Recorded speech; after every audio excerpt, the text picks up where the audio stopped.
कल्याणी या नावाने ती घरोघरात पोचली आणि तिला प्रेक्षकांचं भरपूर प्रेम मिळालं. पण आता ती दुसरं पात्र घेऊन आले आहे, जे की आहे सायली. आणि सायली हे पात्र देखील तिचं घराघरात पोचलं आणि लोकांना खूप आवडलं. ती म्हणजे तुमच्या आमच्या सगळ्यांची फेवरेट जुई गडकरी.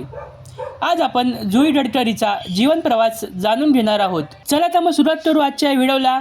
आणि चॅनलवरती नवीन असाल तर लाईक शेअर सबस्क्राईब जरूर करा चॅनलला. जुईचे संपूर्ण नाव जुई केतन गडकरी आहे. जुईचे वडील हे नाट्य लेखक आहेत, त्यामुळे जुई गडकरीला अभिनय क्षेत्रामध्ये रस असावा. जुईने आपले प्राथमिक शिक्षण रेयान इंटरनॅशनल हायस्कूल मधून केले आहे. जुई गडकरीने मास मीडिया मधून आपलं ग्रॅज्युएशन पूर्ण केलं आहे. या व्यतिरिक्त जुईने MBA देखील केलं आहे. जुई गडकरीची पहिली मालिका श्रीमंत पेशवा बाजीराव होती. पुढचं पाऊल या मालिकेने जुईला म्हणजेच कल्याणीला घराघरात पोचवले. जुई गडकरीने माझी या प्रियाला प्रीत कळेना, बिग बॉस मराठी अशा वेगवेगळ्या कार्यक्रमात तिने सहभाग घेतला आहे. आणि आता सध्या जुई गडकरी स्टार प्रवाहाच्या ठरलं तमड या मालिकेमध्ये काम करत आहे. तुम्हाला जुईची कोणती भूमिका आवडते हे आम्हाला कमेंटमध्ये नक्की सांगा. चॅनलवरती नवीन असाल तर सबस्क्राईब जरूर करा. बाकी मी कृष्णा घेतो रजा. भेटूया पुन्हा एकदा नवीन व्हिडिओमध्ये.